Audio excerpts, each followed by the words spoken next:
y última expresión de concentración de cantidades mayores, o sea, de disolutos, cantidades un poco mayores que las diluidas. Es la molalidad, este es con L. Y miren, voy a ponérselos ahora en negrita, porque tú, su símbolo, el de la molalidad, es M minúscula. La de la molaridad con R, molaridad, es M mayúscula y la molalidad es M minúscula. Entonces, este es un concepto que que se han visto en algunos capítulos anteriores. Bueno, esto sí me lo copié del libro, este pedacito, para que ustedes busquen en el libro que en otros capítulos ellos mencionan también el término molalidad. Y esta es una medida de la concentración, igual que las otras dos anteriores, bueno, no las dos, las otras cuatro que hemos visto anteriormente, pero la forma de expresar la molaridad es moles de soluto por kilogramos de disolvente. En el otro vimos volumen, que era litros, acá es moles por kilogramo. Entonces la molaridad es igual, como les dije, moles de soluto entre kilogramos de disolvente. ¿Qué significa? Que ustedes el disolvente se lo dan en volumen, me lo tienen que cambiar a peso, o sea, masa, en kilogramos para poder calcular la molalidad. No pueden meterle aquí volumen, porque entonces eso no están expresando molalidad. Tienen que transformar ese volumen a kilogramos de disolvente. ¿Y cómo lo pueden transformar? Yo les dije antes, apunten eso. 1 kilogramo equivale a 1 litro de solución. Si se lo dan en litros, ustedes lo pueden fácilmente transformar a kilogramos y poder expresar entonces moles de soluto entre kilogramos de disolvente. Vamos a ver un ejemplo.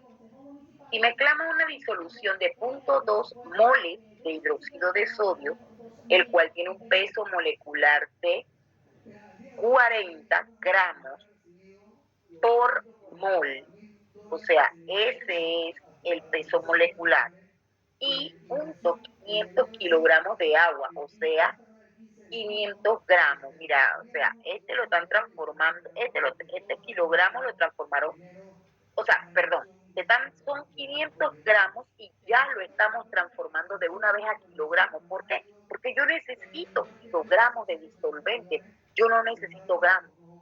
Entonces, la concentración de la disolución será, te están dando los moles de hidróxido de sodio, perfecto, 0.2, aquí está.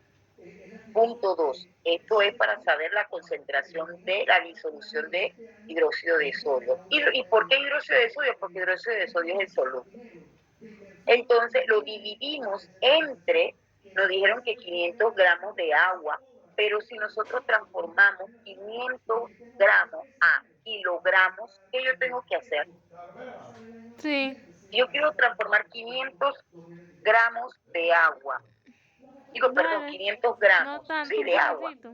a kilogramos, ¿qué yo tengo que hacer? Dale, pues. Sí. A ver, tan chispa. Yo quiero transformar 500 gramos en kilogramos. Oye, por favor, dígame. Ajá.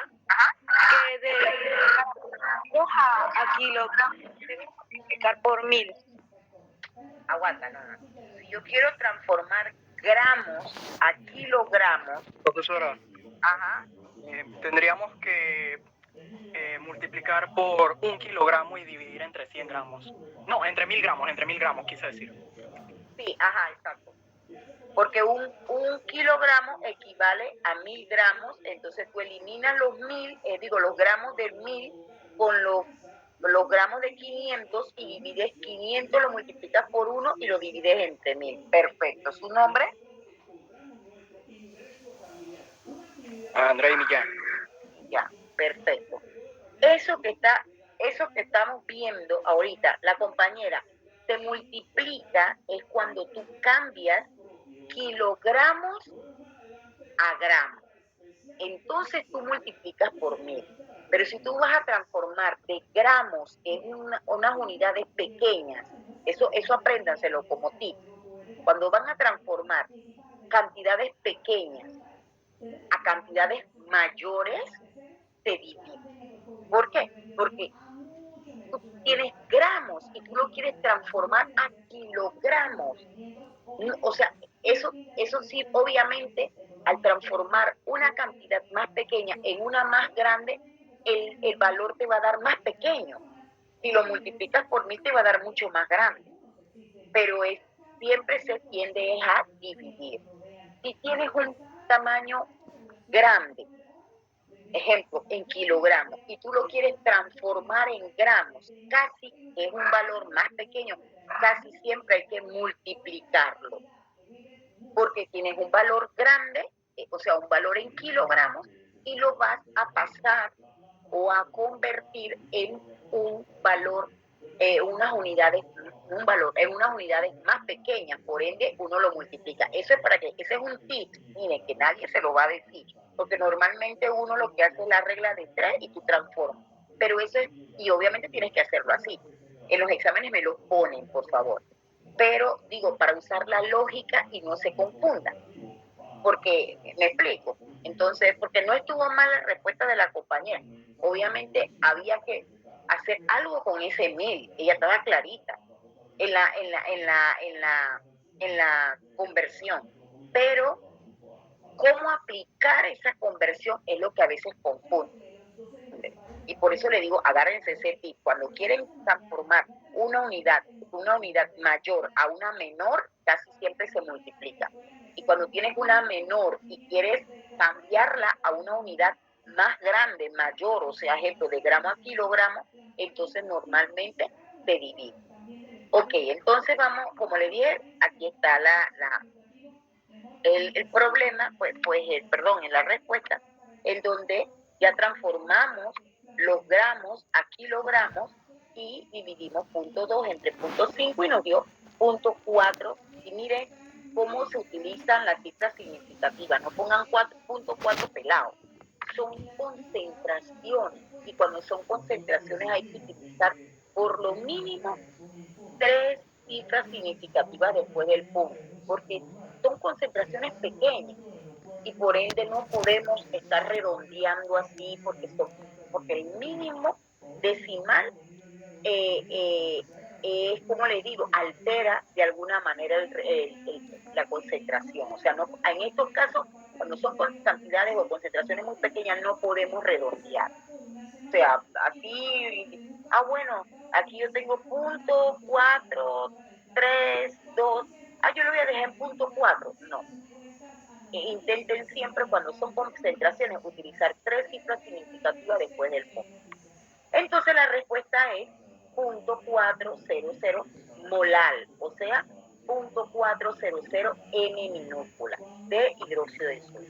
Entonces las definiciones de molalidad y molaridad pues son bastante parecidas, es que prácticamente se escriben igual, solo que una es con R y la otra es con L, y son muy fáciles de confundir, tienen que estar bien claritos. Y la molaridad se define en términos de volumen de disolución, mientras que la molaridad depende de la masa del disolvente. Entonces lo puse para que estén chispas. La molaridad, se lo memorizan, la molaridad tiene que ver con volumen de disolución. Yo divido entre litros de solución. Y en la molalidad, mi molaridad depende de la masa del disolvente. O sea, yo divido entre kilogramos de disolvente. Ok, vamos a ver ahora lo que es el equilibrio ácido-base. Déjenme un momento algo. Ajá, ya estamos casi terminando. Vamos a ver entonces lo que es el equilibrio ácido-base.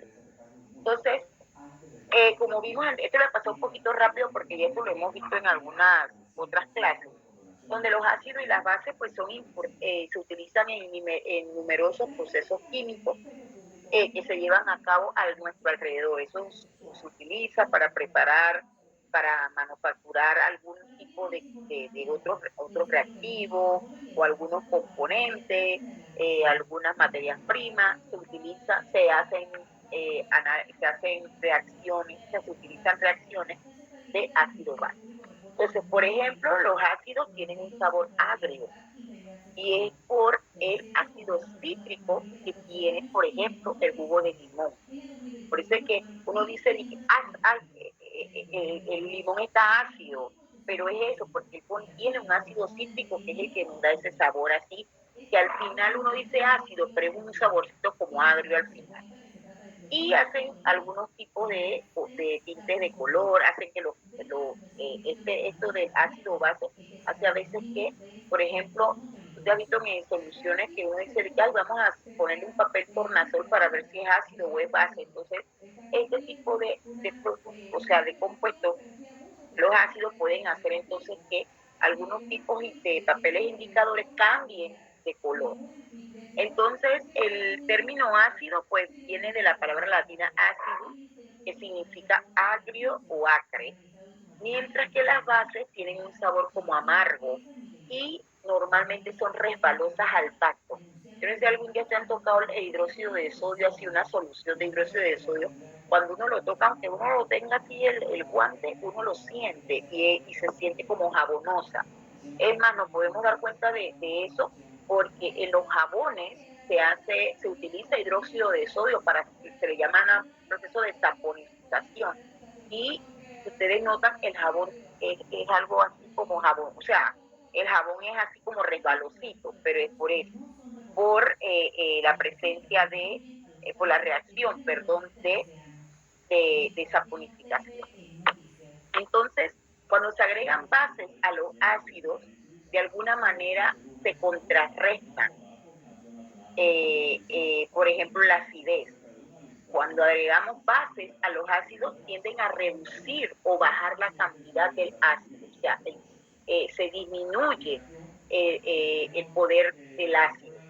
Y cuando se mezclan ácidos y bases en ciertas proporciones, pues las características van a desaparecer por completo. Por ejemplo, si mi base tiene una característica una característica principal y mi ácido también, cuando las mezclamos, los dos van a perder sus características iniciales antes de que se mezclaran. ¿Por qué? Porque el ácido y la base tienden a contrarrestarse. La base tiende a eliminar algo de la acidez del ácido y el ácido tiende a eliminar algo de la basicidad de la base. Entonces, ciertos ácidos son mejores donadores de protones, son las fuerzas de atracción entre los ácidos y las bases, y ciertas bases son mejores receptoras de protones que otras. Entonces, si ordenamos los ácidos según su capacidad para donar un protón, encontraremos que cuanto más fácil sea una sustancia de ceder protones, o sea, los ácidos, con tanta mayor dificultad va a aceptar. O sea, si los ácidos son fácilmente donadores de protones, entonces va a ser difícil que ellos al final acepten. Entonces, cuanto más fuerte es el ácido, más débil es su base conjugada. Eso es algo de lo teórico. Y la fuerza de los ácidos y de las bases, pues en este caso, la fuerza de los ácidos en este cuadrito, todo esto lo que dice aquí está condensado en este cuadrito, donde los ácidos fuertes, recuerdan que les mencioné antes el ácido fluorídrico, son los ácidos que se disocian o se ionizan, también les dije, 100% en agua. Se lo fuera que les dije, el ácido fluorídrico, lo que se ioniza al final es el ion hidrógeno y el cloruro y quedan con cargas, el cloruro con carga negativa y el hidrógeno con carga positiva. También dentro de los más fuertes está el ácido sulfúrico y el ácido nítrico, son los más fuertes que hay. Luego vienen acá en forma ascendente los ácidos medios, ácido fosfórico, ácido acético, ácido fluorhídrico, y los que son despreciables. ¿En qué sentido? De que estos tres tipos de productos no son considerados como ácidos, porque son, o sea, su acidez es muy, muy pequeña. Entonces, de esta misma manera, pues serían la fuerza de las bases. Venimos del cloruro, que es el más despreciable, la forma protonada del oxígeno, del hidrógeno y del CH3 en agua. Entonces, los ácidos fuertes, en sí esto nada más es un cuadro, no se asusten, es un cuadro comparativo simplemente para que ustedes tuvieran una idea de que no todos los ácidos son fuertes o no todos los ácidos son débiles. Ellos también tienen desde los más altos, desde los más fuertes, van bajando, bajando, bajando, bajando, bajando y se van poniendo, entonces pueden ser, entonces transformarse en ácidos débiles. O sea, hay una gama. No piensen que todos son fuertes o todos son débiles. Hay gama. Y de la misma manera, así mismo son las bases. Hay bases fuertes y bases débiles también. Entonces, los ácidos fuertes pues transfieren totalmente sus protones al agua, o sea, que ellos tienden a donar protones y no quedan moléculas sin disociar en disolución. O sea, los ácidos fuertes se disocian 100% en agua o en el disolvente. Los ácidos débiles se disocian parcialmente. Estos son datos que deben saber de los ácidos. Los ácidos fuertes se disocian 100%. Los ácidos débiles se disocian pero parcialmente. ¿Qué significa? Que en la solución vamos a tener iones, o sea, algunos, digamos así, algunos componentes ionizados, pero también vamos a tener al mismo ácido sin ionizar. ¿Por qué? Porque son débiles, no se disocian por completo. Entonces, las sustancias con acidez despreciable, pues son aquellas que, como el metano, contienen hidrógeno.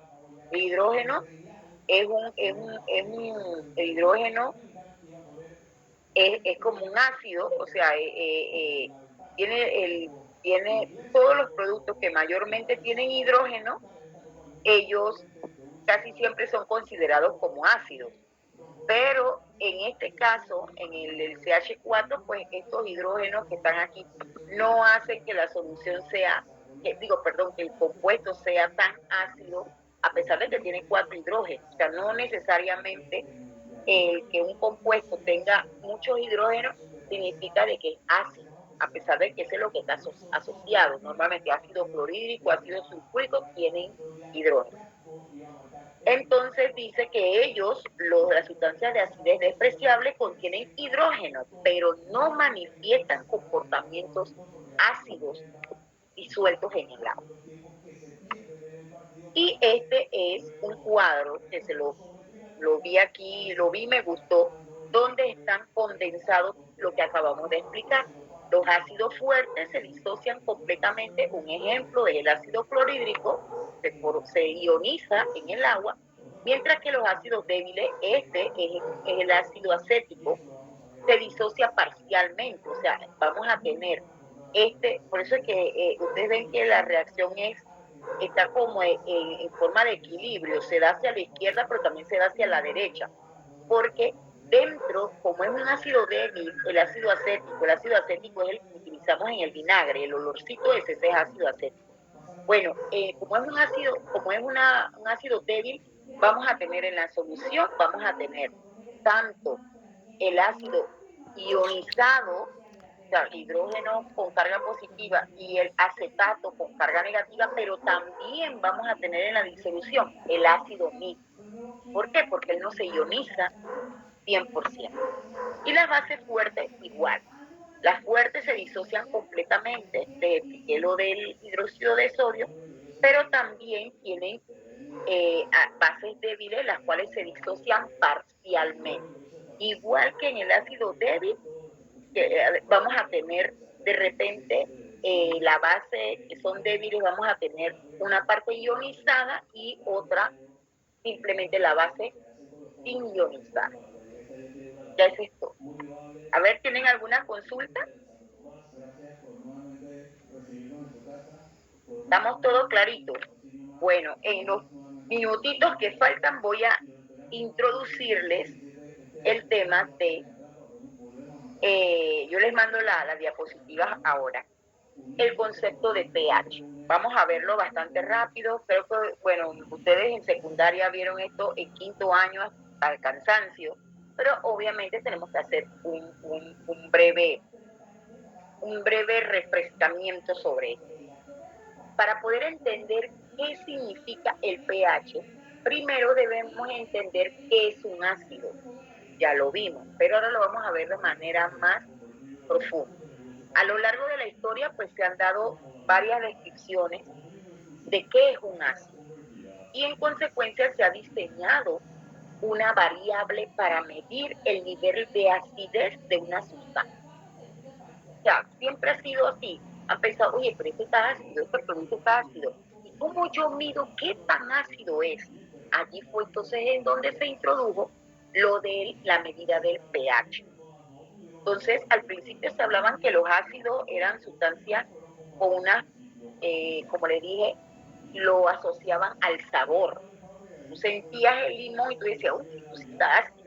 Y se asociaba a eso, pero ya después se quiso saber qué medida, qué tan ácido era una sustancia. Sí, o sea, se sentía que unos eran más fuertes que otros, pero querían saber cómo poder evaluar cuál era más fuerte y cuál era más débil, de acuerdo a algo. Y allí fue donde se, entonces, introdujo el término del pH.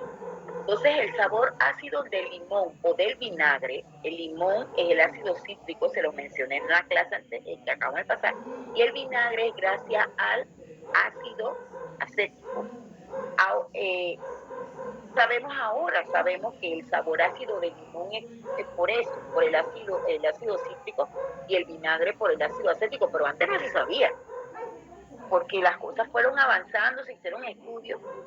Entonces, hoy se pudo demostrar que, como dice aquí, ahora sabemos que estos sabores dependen el limón del ácido cítrico y el vinagre del ácido acético, respectivamente. O sea, antes se evaluaba era por el sabor, ahora ya lo sabemos porque se estudiaron esos ácidos y se descubrió qué tipo de ácido era el que estaba presente en cada uno de ellos. Entonces, además de descubrirlos, esta sustancia de sabor ácido, pues como les dije en la clase que acabamos de pasar, tienden a tener algún tipo de pigmentos, los cuales cambian el color del papel tornasol. Estas fueron las primeras medidas de pH que se dieron. Con el tornasol se decía si era ácido o si era base, y ya, pero no había una escala. Después fue que se hicieron entonces una escala para poder saber qué pH eran los ácidos y qué pH eran las bases. O sea, hay sustancias que son opuestas a los ácidos, que en contacto con los ácidos amortiguan sus propiedades, eso se los acabé de decir, que son las bases. Las bases al mezclarse con los ácidos, las bases, su basicidad baja y el ácido, su acidez aumenta, o sea que ya no son tan ácidos. Entonces cada uno de ellos pues se contrarresta. O sea, esta sustancia pues se le denomina álcalis, también se le dice álcalis, o llamado también base, del árabe que significa sal, que significa al final en árabe pues ceniza vegetal. Entonces, como ya les dije, voy a pasarlo rapidito porque ya les dije, cuando mezclamos esta sustancia se obtiene una sal. Cuando mezclamos un ácido y una base, se va a formar, esto se lo memoriza, una sal y agua. ¿Por qué? Porque esta reacción entre un ácido y una base se le llama también reacción de neutralización. Por eso, porque ellos al reaccionar, cada una neutraliza a la otra. Y regularmente este tipo de neutralización nos da un pH de 7, un pH que es considerado neutro. Por eso se le llama reacciones de neutralización. Entonces, obviamente, los dos van a perder sus propiedades. Ya la base no va a ser base ni el ácido va a ser ácido, sino que simplemente van a unirse o reaccionar para formar una sal y agua.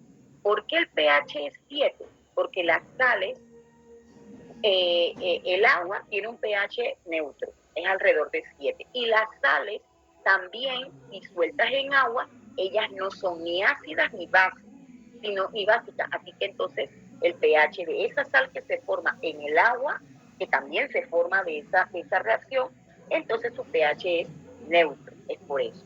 Entonces hubieron, aquí cuando se mezcla un ácido con una base se forma sal. Déjenme arreglarle esto ahora antes de matar.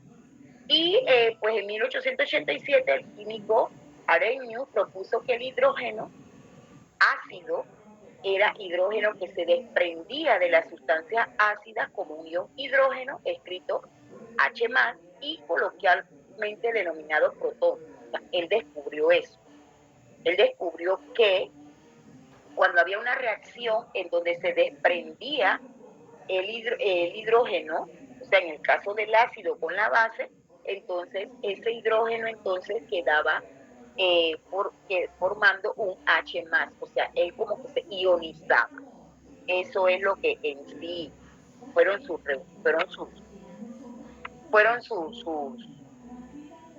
contribuciones entonces a las investigaciones. Entonces también existe lo que es la teoría de ácido de base de bronce de Lowry, donde dice que los ácidos más que todo son sustancias capaces de donar protones.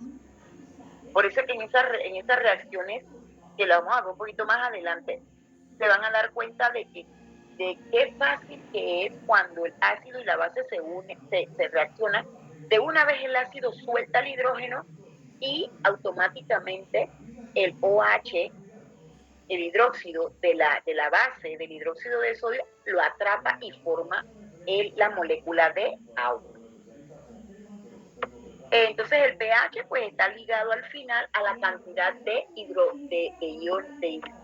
protones, digamos así, o de iones hidruro, o sea, H+, que está en la solución.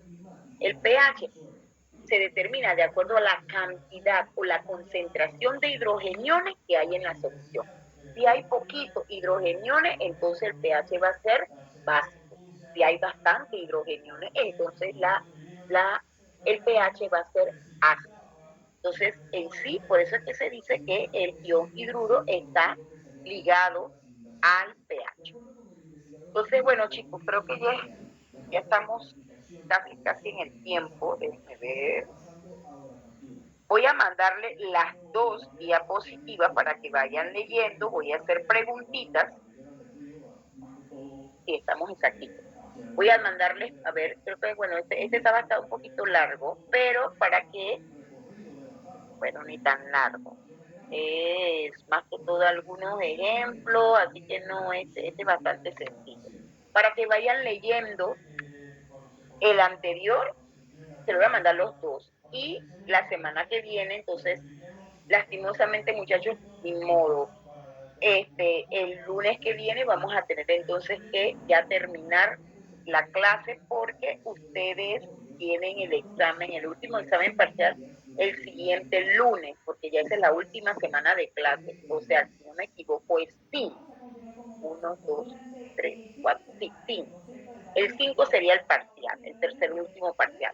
Así que el lunes nos vemos igual a las 5. El lunes, o no sé, si quieren más temprano, me dicen. No sé si ese día es libre, pero yo lo que necesito es terminar. Es que lo que pasa con ustedes, como les dije, yo tengo todo justo y para cada semana, y con ustedes pues tuvimos de alguna manera el primer lunes no tuvimos las clases y bueno, después el lunes tuve problemas acá también con la computadora. Así que bueno, chicos, entonces les mando los dos, termino de calificarle a los que hacen falta y nos vemos entonces el próximo lunes, Dios primero. Bueno, será a las 5:05 igual, pienso yo, para terminar entonces las clases. Así que bueno, tengan buenas noches y cuídense mucho y a repasar, chicos. Pónganse su tablita, vayan haciendo su tablita. A ver, déjenme ver, que aquí hay varios que llegaron tarde. Entonces, el que ya quiere salirse, pues puede salirse. Voy a ver los que llegaron tarde y entonces les mando de una vez las clases, las 2 clases para que vayan avanzando. Y a los que me falta por calificar, pues entonces se lo voy a estar mandando también. Así que bueno, cuídense mucho, muchachos, y Sí, pues, profe. Igual cuídese, profe. Igualmente, profesor. chao. Hasta el lunes. Dios primero. Ha sido un Chao. placer, profe. Chao.